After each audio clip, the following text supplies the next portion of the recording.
Annie Botticelli, and this is the Storyteller forecast for Leo for August 2015. Go to my website, aspiritualspark.com, to see a list of my current offerings, sign up for my free email newsletter, and to see my new program called Unleash Your Money Magnet. So what do we have going on in August? We have a lot going on in general. We have a lot especially going on for Leos. There's a huge party of planets in Leo, making it very much about Leo. And we also have some influences from September that are affecting us tremendously in August, that energy starting to brew. So let's take it piece by piece.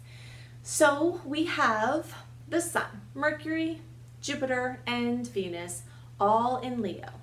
And that is your sign, right? So we have all this vibrant energy, not just the Sun sign.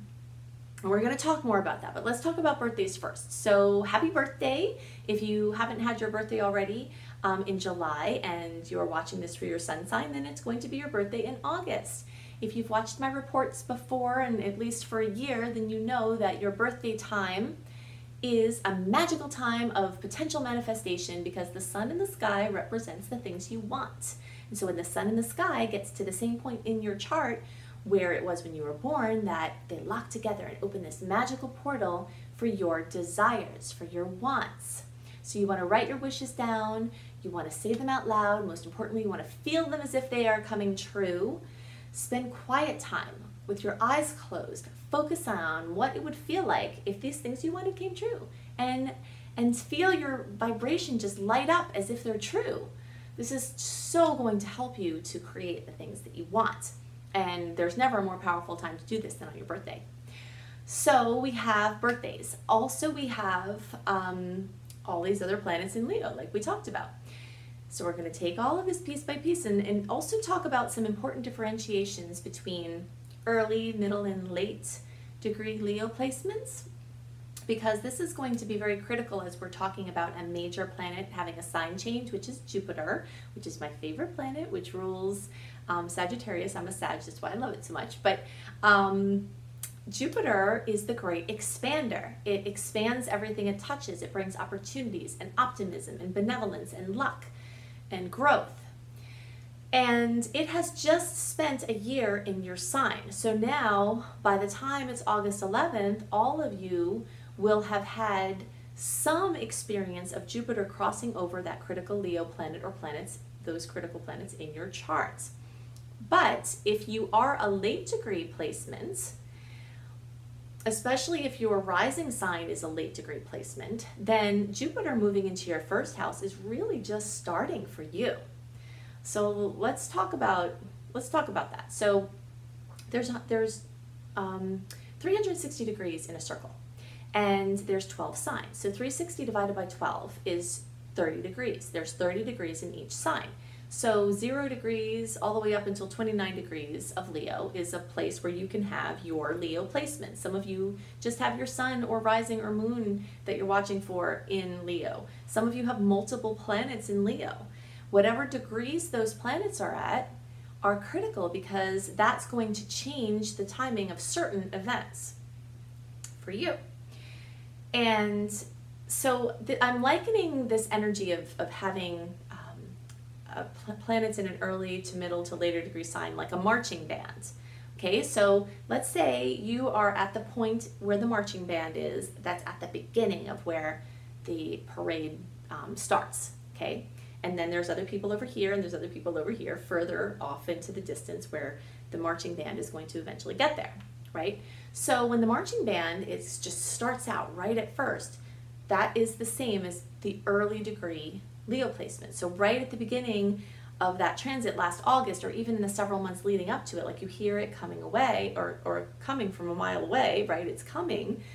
You might have heard the energy starting to brew before it actually came there. And then once it was in August, September, October for you early degree placements of last year, you had the marching band, meaning Jupiter in the sign of Leo at close to a degree where yours was at.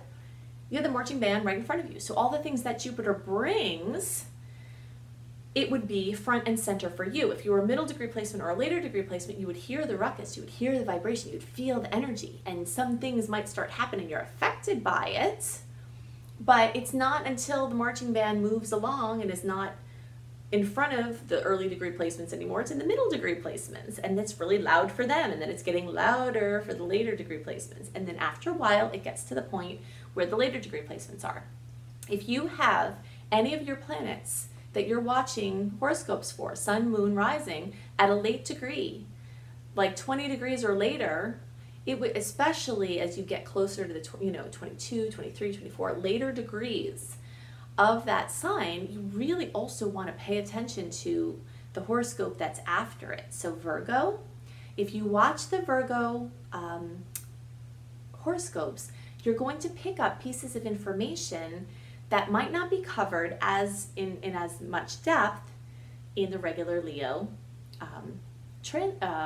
horoscope, because your chart actually looks more like the early Virgo. So if you listen to the Virgo, anything I say about early Virgo would be relevant for late Leo placements. Okay, so you're going to pick up a lot of pieces that way, and still listen to the Leo because there's going to be pieces in there, but a lot of your chart really looks a lot more like that Virgo, early Virgo chart than it does the early Leo chart.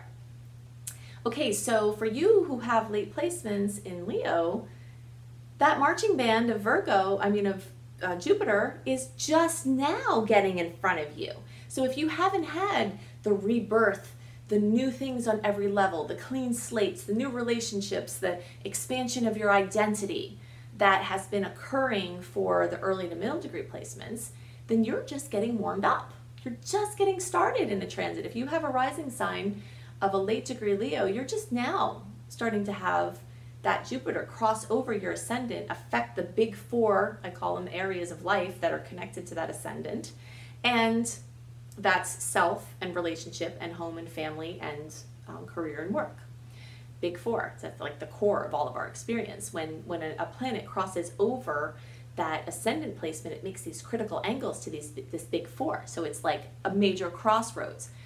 You placements that are later are just having that happen now, and you're just starting to have Jupiter expand your first house of your rebirth and your body, your physical body, and some aspects of health.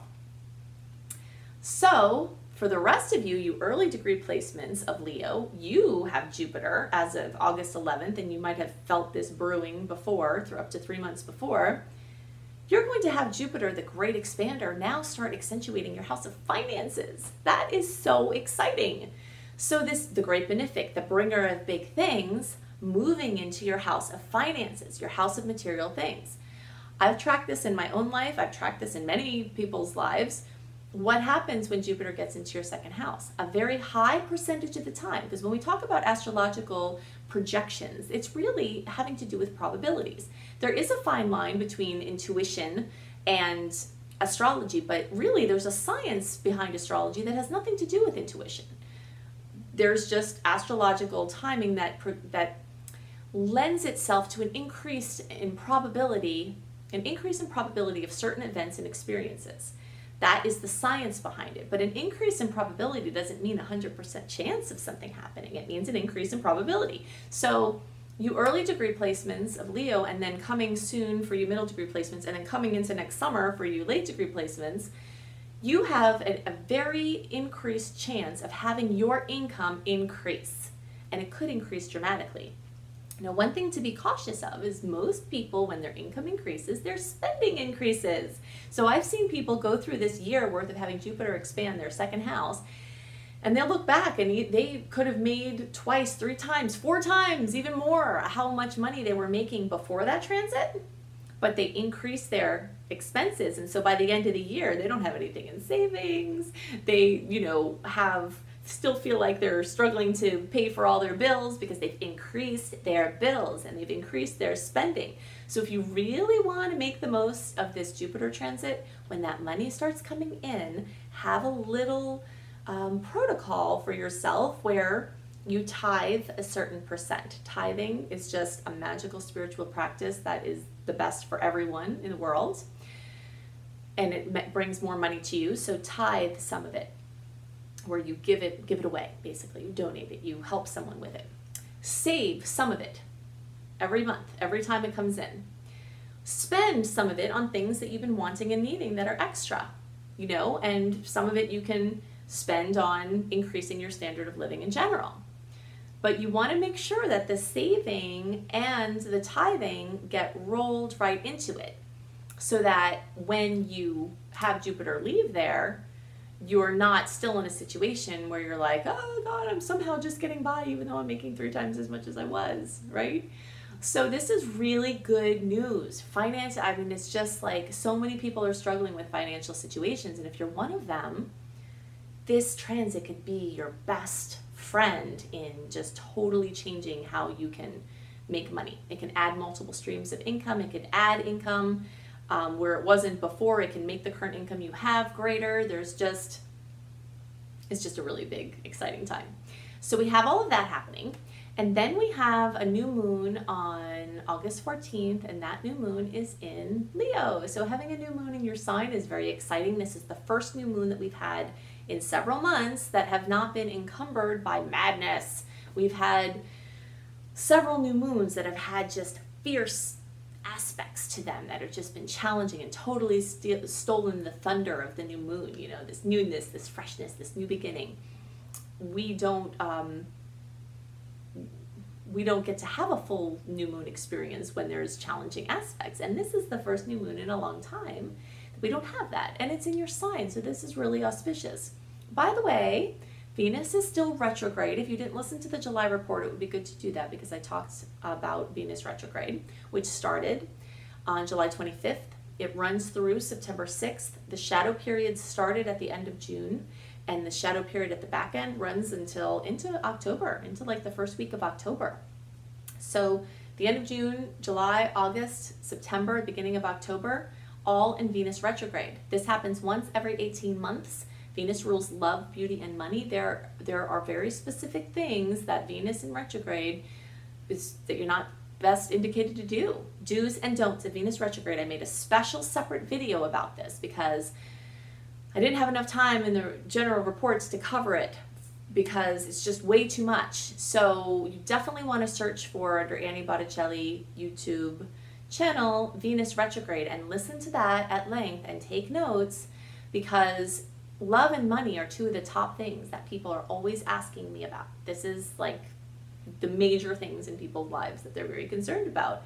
And Venus in retrograde has certain very specific do's and don'ts that you don't want to go against the energy. I always talk about if you're deserted on an island and you made this boat and you're going to make your break off the island, would you set your boat to sail when the tide was coming in?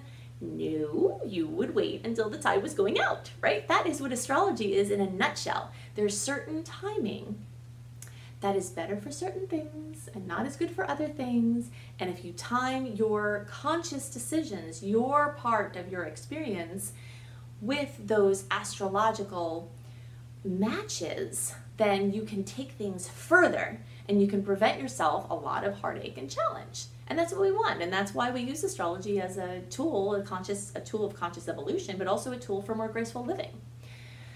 So the early degree and most middle degree placements are going to have this new moon in the first house. So this is new chapter, something involving, you know, a redefinition of yourself. But with Venus being retrograde, there are certain things that it's not indicated to start new. That's why you want to blend these energies. There's all this new energy vibrating, and you want to understand the Venus retrograde transit so you can direct this new energy in the best way. A lot of things coming back from the past involving love and beauty and money. Issues of self-esteem, issues in relationships, issues with money, opportunities in any of those places, all of these kind of things. The rest of you are going to experience that new moon in the 12th house. And so this is this new chapter or something going on in this more quiet space of your life, a new private endeavor, new meditation practice, new focus on something involving your subconscious mind. Then we're going to have a full moon in Pisces on August 29th. Pisces is the sign that rules your solar 8th house. Leo has their solar 8th house with Pisces on the cusp. But because this is an early degree of Pisces, it's at 4 degrees, the full moon, Only you early degree placements are really going to have this full moon happen in the 8th house. The rest of you are going to have the full moon energy happen in your 7th house. Both of these are relationship houses, so there's going to be some similarities. Some fullness, completion, fruition, drama, need for focus coming up in your relationship space. And this could also be related to the Venus retrograde things, you know, being brought up in your love situation, or people coming back from the past or something like that. This also could be a matter, especially for you early degree placements, of credit, debt, finances, other people's money, or something having to do with your psychology or deep esoteric studies, fullness, completion, fruition happening. I always say save a little space around the full moon so that when something emotional happens, and it usually does, that you can be prepared. I experience the full moon usually several days before. 2 or 3 days before the full moon, I call it a full moon freak out. It's just like, oh, it's just welling up and whatever happens. By the time the full moon happens, I'm over it and everything is like normal for me. You might experience it that way too, but if you track this, you'll see what your rhythm is. And you want to have the time to be present with your emotions. You know, the full moon is a time where we shake free this emotional energy that's built up in our field for this whole month or this whole moon cycle. So the more we do with clearing our energy field every day, you know, the more graceful you can experience the full moon cycles. This is something I talk about all the time. We have an energy field around us. Some people can see it, some people can feel it. If you think you can't feel your energy field around you, think about what happens if someone walks up and just stands right next to you. Let's say someone stands right next to you and then turns around and their back is just like right here. And there's no one else really around. There's no reason, it's not crowded. And you're like, what the hell are you doing in my space? You're like, you feel like your body is being touched, even though your body's not being touched, because it's your field and it's part of you. So this field that is, you know, it's mysterious because it's not as readily visible as other things. So all the time we're seeing in the news or, you know, in magazines, on the internet, new discoveries of things that we never knew existed, right? This is new. But when they discover these things, they figure out it's been happening the whole time for however long it's been going on. And just now they're figuring it out. There's this magical 10 to 20% and then 80 to 90% ratio in experience. You know, we use 10 to 20% of our brains consciously. The rest of it is unconscious. And I believe that what we see in our world that's really obviously visible is only 10 to 20% of what there is. That's why we keep making these discoveries, because all of these things are lurking in this space that's in that 80 to 90%. That's why when people say they don't believe in this and believe in that and believe in that, it's like, I believe in all of it, because that is a huge, massive, I mean, think about how rich life is. Life is so rich. There's all these cool things going on, multi-dimensional things. It's just very obvious that you can tell there's all these experiences in life, right? There's a lot going on that's tangible. There's so much more than that that's intangible that people just cannot readily see. So the energy field is one of those things, and minding your energy field is one of the most important practices that you can begin. And maybe with this new energy of redefinition, you'll choose this to be the time where you really start minding and becoming aware of and learning about these unseen things. The unseen things that people say they don't believe in. A lot of times people don't believe in things because they're not knowledgeable enough about it, either through research or through experience, right? So this full moon is going to bring things to a fullness, you know, and if you spent the previous parts of the month keeping your energy field really clear, you can have a different experience of this welling up that happens at a full moon. So I can't see what's going on in your personal chart. I'd like very much to. If you would like to have a personal reading with me, go to my website, aspiritualspark.com, or click on the link below this video. And you can see more about my personal coaching. You can see more about my 28-day virtual coaching program called Shine, which is available on a sliding scale. And it has 28 videos and 28 podcasts, each for the 28 days of the full moon cycle of the program, to help you clear out all of the clutter that's interfering with you creating your highest expression in this lifetime.